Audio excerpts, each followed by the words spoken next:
It's interesting because it really highlights you can't judge or make assumptions on what you see from other people. She was visibly petrified. Like, she was crying. She was so scared.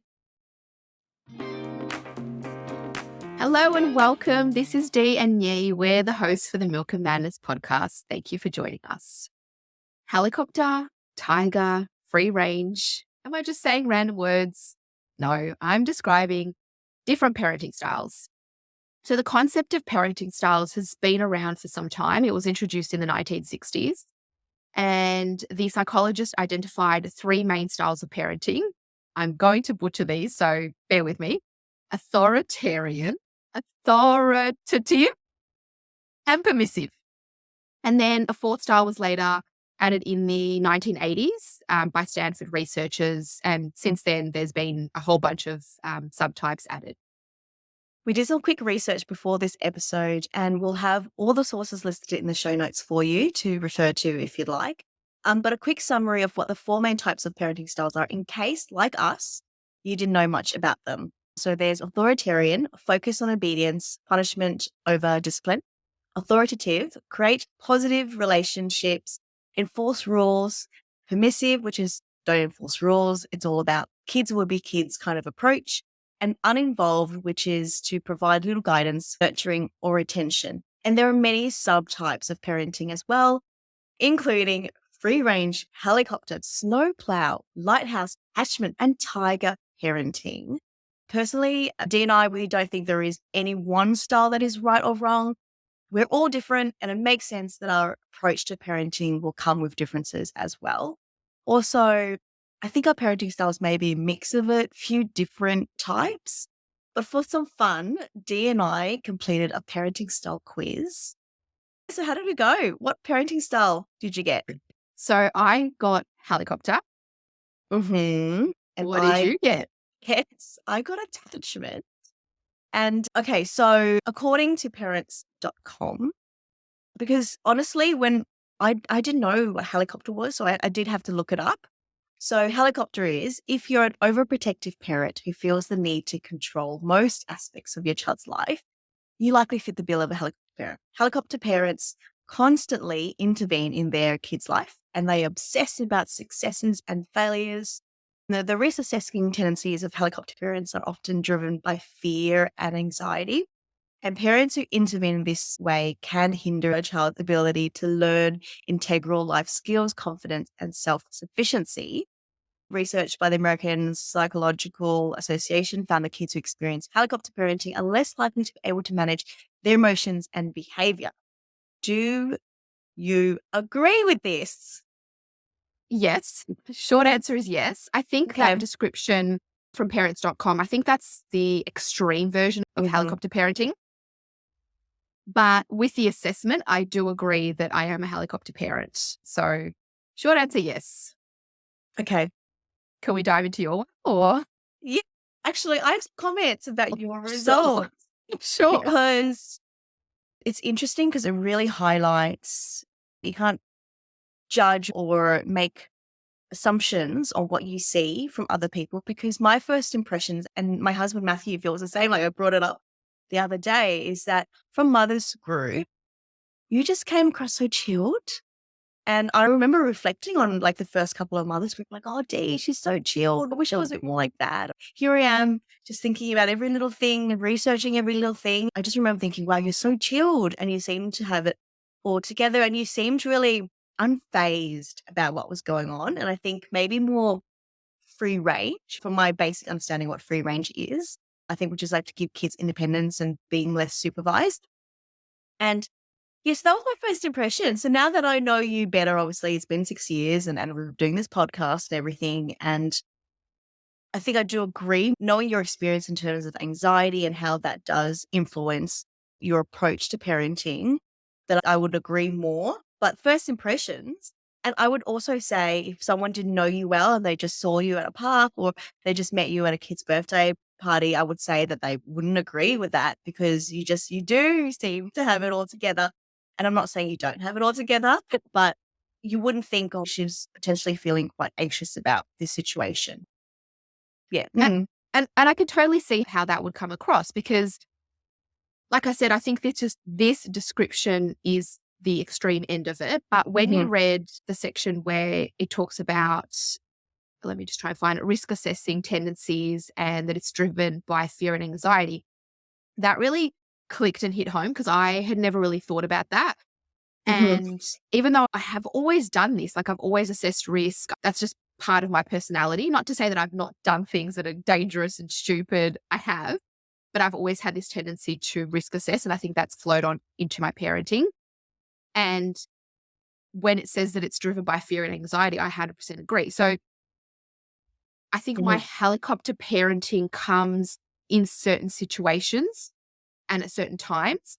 Generally, though, I am quite free range. I'm happy for the kids to climb on things and fall over and do all those sort of things and experience their own experiences. So back to what you were saying at the start, like we are a mixture of a number of different styles, but overarching, I feel like maybe my fear and anxiety is causing me to be more of a helicopter parent than the other styles. So it's taking over a little bit, which Yeah. I'm working on. Yeah, because I would say, look, I definitely assess risk and some decisions are based on that, but it's definitely not the driving force or the overall main parenting theme driver of how I am a mum. So yeah, it is really interesting, really interesting. Mm. But yes, I got attachment. Yes. So let me have a read of what parents.com says.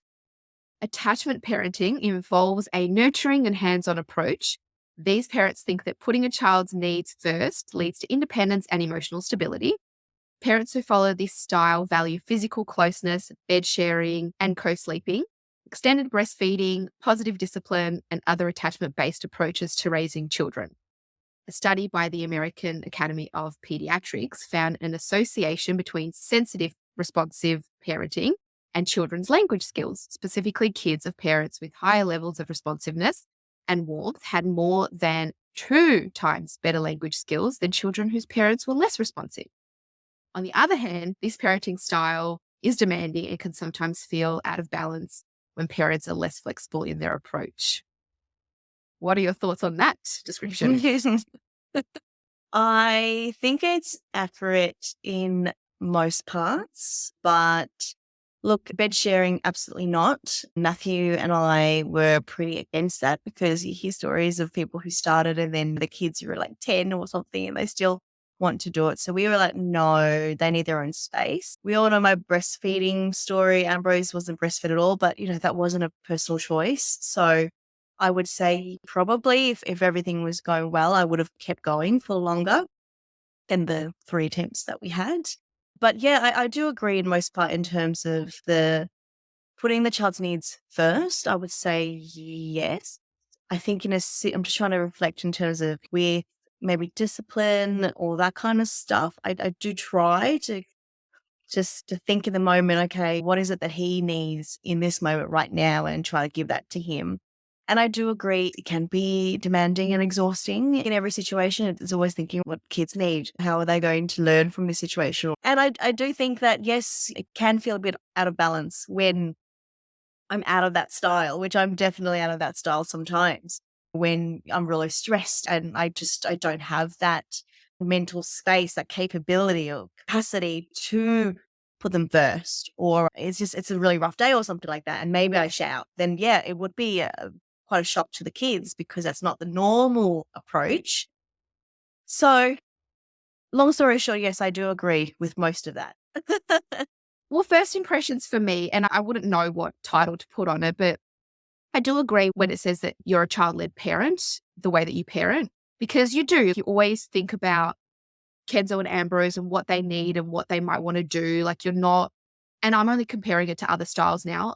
Mhm. You're not the sort of person that would be like, oh, we're going to do this activity because I want to do it. And you just have to tag along. Like you always involve them in activities and you always try and make it appropriate for the kids. And then what their interests are, you don't try and force them into things that they're not really interested in. You might present it to them and be like, oh, hey, do you want to try this? And if they say no, then it's a flat out no. And you're like, you move on. So I do agree with that. Like you are quite nurturing. You are very hands on. I wouldn't have known to put attachment as the title or as the label, but I think you are really trying to raise them to be independent, and definitely the emotional side of things, like you're smashing that. Like I think you as a person as well are really good at feeling your emotions, and then that leads on to the kids then being comfortable to feel how they feel. I feel like this description is the extreme of what attachment is. You definitely Yes. have those qualities and you are close with your kids and you love them and you want to be around them, you want to spend time with them. So if that means attachment, then I guess that Attachment, fits the I bill. am. Yeah, yeah, totally. Before you became a mum, would you have thought or did you think that you were going to be a helicopter parent? Maybe not that title per se, but did you think when I become a mum, this is going to be my approach? No, because I didn't really give it that much thought. And it goes back to what you're saying about first impressions about me being chill. I think a lot of that chillness just comes from ignorance, to be completely honest. I just, Give yourself more credit. Come on. no, no. But I didn't have a big family growing up and I didn't have a lot of like little kids around me, like, apart from my sister, but I was small too. I didn't have a lot of those experiences where I could really observe. So it really came from close friends, co-workers, where they would tell me stories. They would tell me about things that they did when their kids were little and stories about what they would do differently in hindsight. And one of the themes that I noticed was around not setting boundaries. Mhm. And I think I went into motherhood quite consciously wanting to make sure that I set boundaries because I felt that from all the stories that I'd heard, that was the missing piece, that had they have set some boundaries, things would have turned out. And like I said, they said it to me, not in those exact words, but they're like, oh, if I had done this, and then when I put it all together, I'm like, okay, all that needed was some boundaries, whether it was boundaries with their partner, whether it was boundaries with in-laws, parents, siblings, whoever it might be, and the kids themselves. And so I went into that style and I think I gravitated into that style as well because I do risk assess. And so when things would happen and I would notice red flags and I would notice patterns, I'm like, okay, in order to rectify this or to prevent this, I need to put in certain boundaries. So I think maybe unintentionally, unconsciously, but when I do look back on it now and I reflect on the last 6 years journey, I think that this was always going to be my parenting style just based on my personality traits. And I think it's evolving. So I actually want my parenting style to get to an authoritative, the one that I can't say, authoritative style where the kids and I have a really good relationship, but I'm still their mum and I'm still going to enforce rules and I'm still going to set boundaries for them. So Yep. that's the next step for me in my parenting journey. What about you? Did you go in thinking picking one or having a fear that you were going to be a particular one? Or did you, what, before you did this quiz, what did you think that the I answer had would be? no idea, to be honest, at all. Because I think that because it's such a mixed bag, well, is that accurate? No, I probably would have said attachment if you gave me a description of all of them and went through them. It would probably tick most of the boxes. It's an extension of personality in regards to what you are about as an individual. And I would say that it's not something that I have thought about at all. It's just what's come natural in regards to this. But there's definitely been some influences. My parents, their parenting style, my experiences with that. I come from a really big family, so just seeing and observing that as well. A lot of my aunties and uncles, their kids are younger than me. So I've seen that when I was primary school and high school, I would see them as really newborn and toddlers and just experiencing and seeing how they were parenting and just making mental notes going, I'm not sure I would do it differently because I've always wanted kids. Like I've always wanted to be a mum. And I think subconsciously that's always been something I've observed. So I wouldn't say that we mentioned this before, there's no parenting style that is the best. It's what's best for you and what is the best for your kid and what they need. But I would say that my parenting style has definitely changed as well throughout this experience. So at the start, I would say that I was more of a helicopter parent for sure, because a lot of stuff was driven from anxiety and fear of am I going to do something that is going to ruin them forever if they're not sleep trained or like whatever it is that you're going through in those really early stages?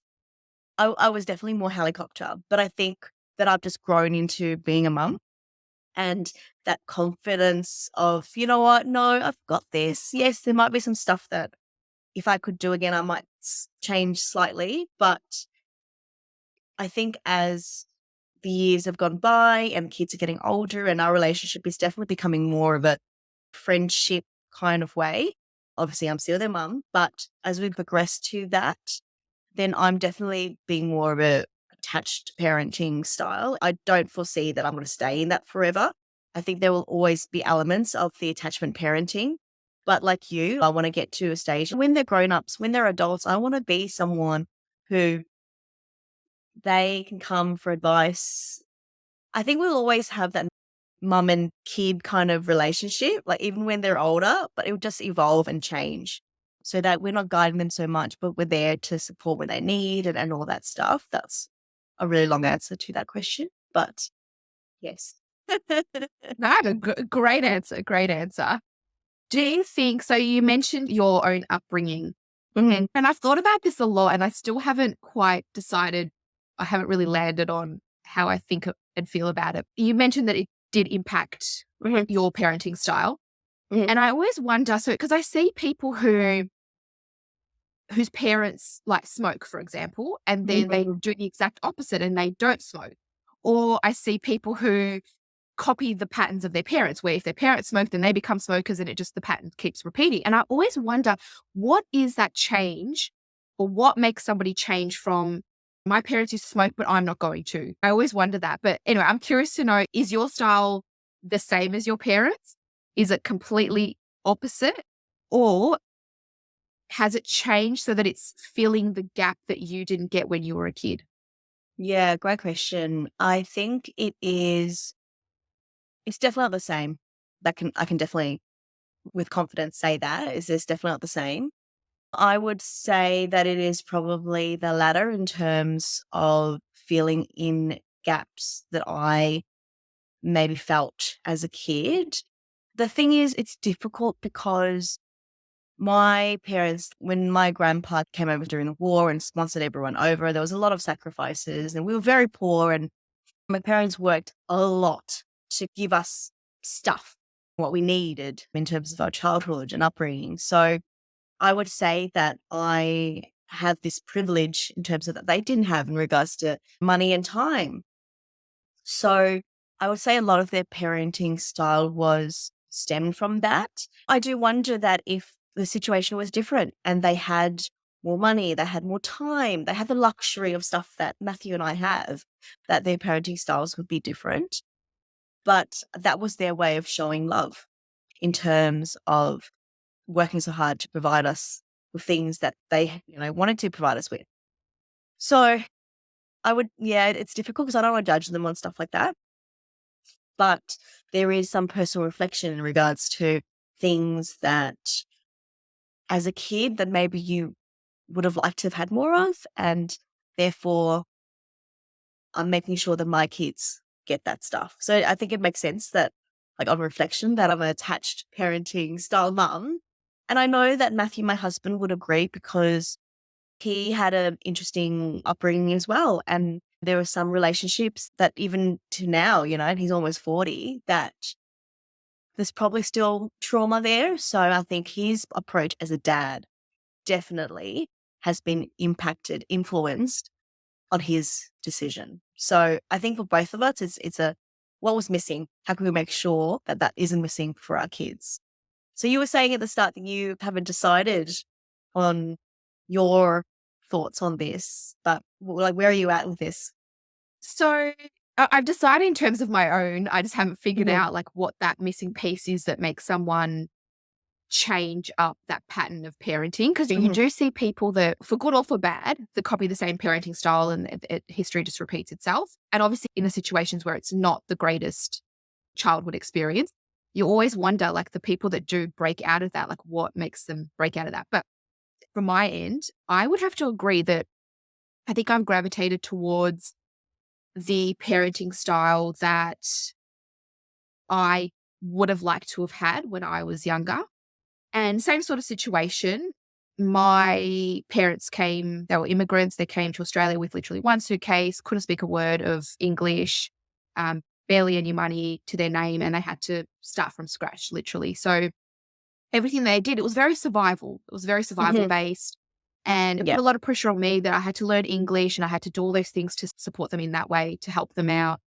And there just wasn't enough time. So time is the luxury that we have here, that we can do all these things with our kids now. And it is based off the backs of our parents and grandparents, but they just didn't have the time. So they were always working. They didn't have a community. They didn't know about things like play centers. They didn't have all these things. They just didn't know. They didn't know it existed. Working 2, 3 jobs. And then when my parents split, my mum became a single mum. And again, that was Yeah. just, it was a lot of pressure on her. So it's not that she did a bad job. It's just that she did the best that she could in the circumstances that were afforded to her.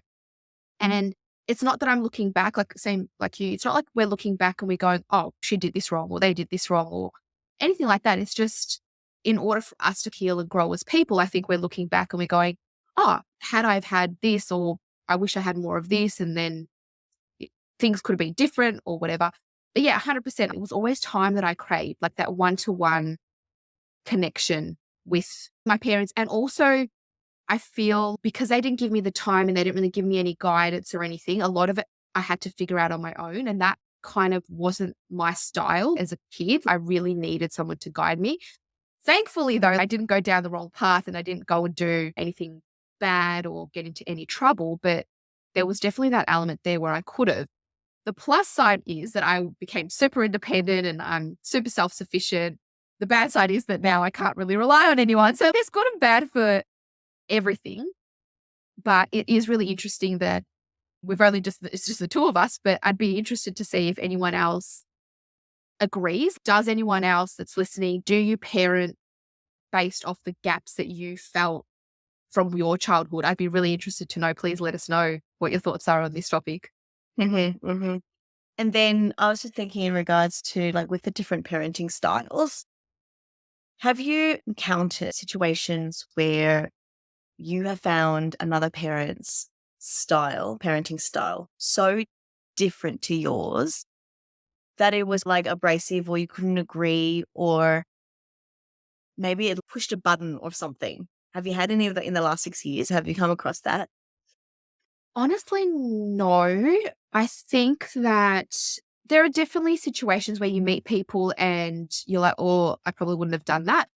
Mm. You cannot judge someone on a 5-minute interaction, a 1 hour interaction, because you just don't know what's happened before all of that. I'll give you an example. Aiden and I went to some bird park and there was like bird feeding and there was cockatoos, which if you're not from Australia, they're these giant, not giant, but they're these birds that are quite large I think they're and scarish.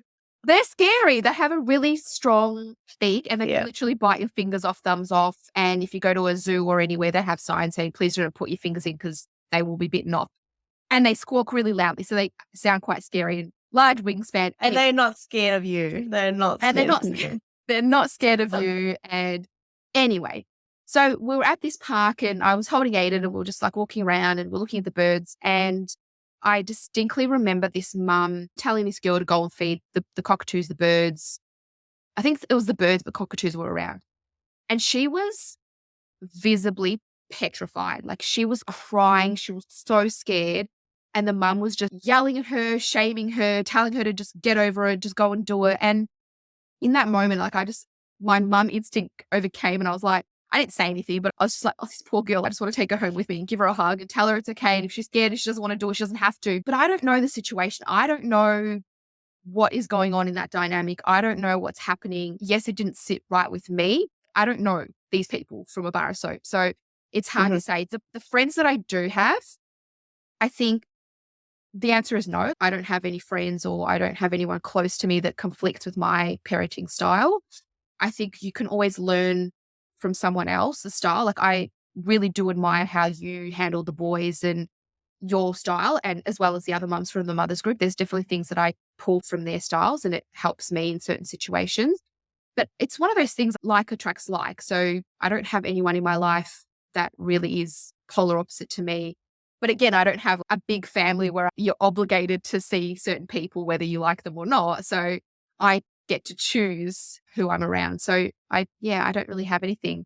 What about you? Is that the same thing? Or? Yeah, I'm gonna keep probing on this question because I think my answer is slightly different to yours. But Sure. in that situation where that little girl is petrified and that mum is, you have to go and all that stuff that you said, what scenario do you think or what happened to make this okay?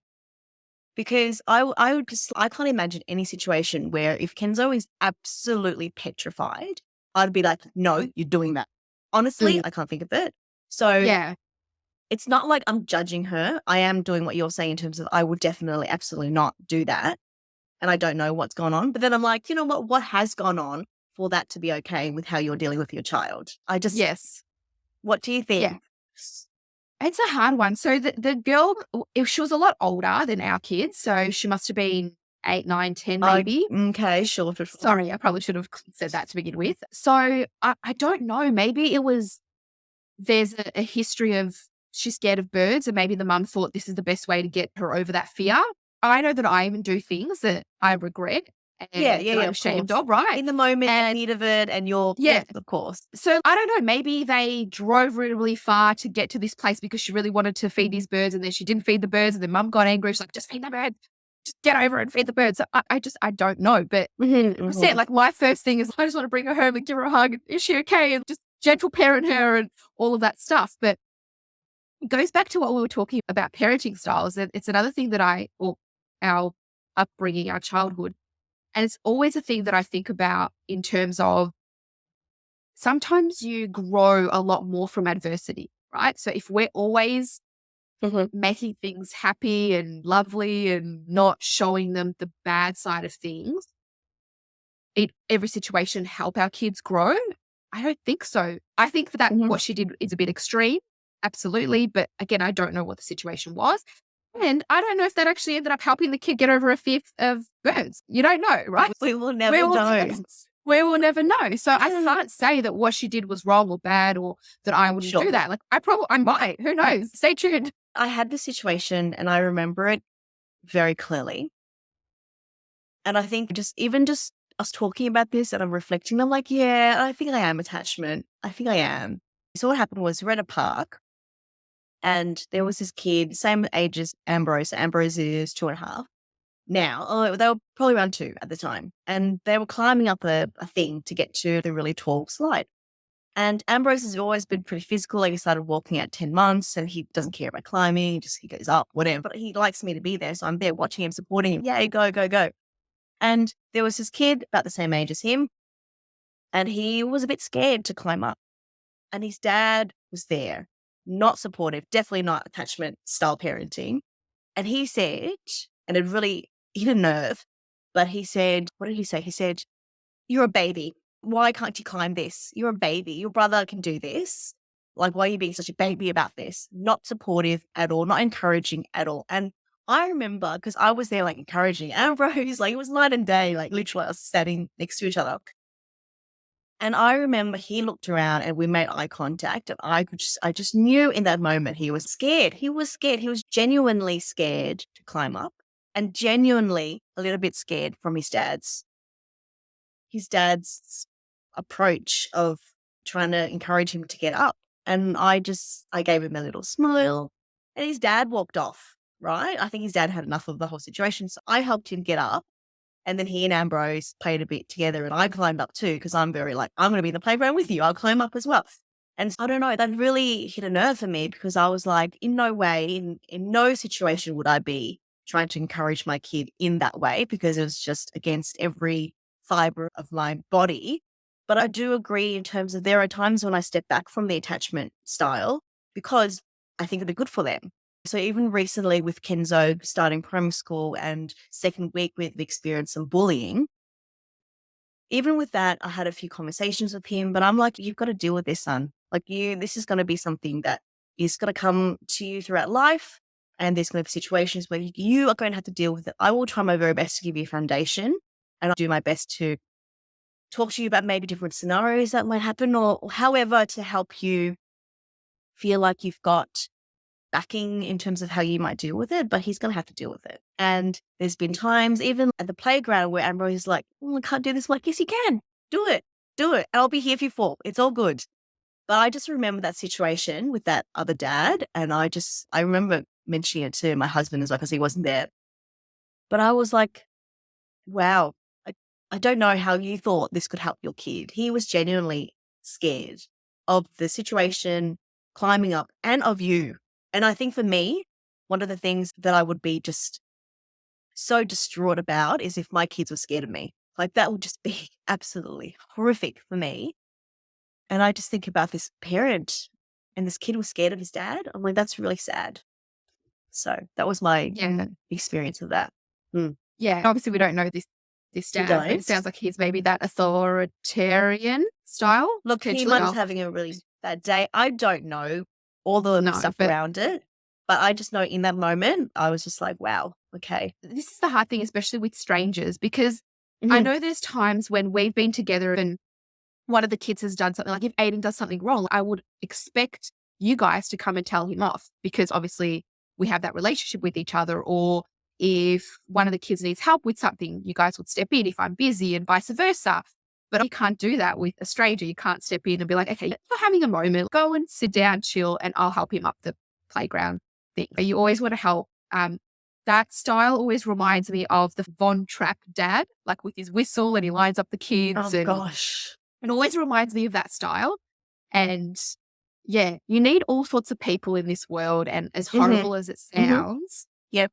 you need that style in some situations. I don't think it's always appropriate with kids, but some people don't know how to differentiate between work and family life and how to change up their style to adapt to the two maybe. So that wraps up today's discussion. We really enjoyed analyzing our quiz results. It was a lot of fun and it's a free activity to do. Maybe something you can do with your friends or your partner. We did do the same exercise with our partners. So stay tuned for the next episode where we'll dive in and discuss that.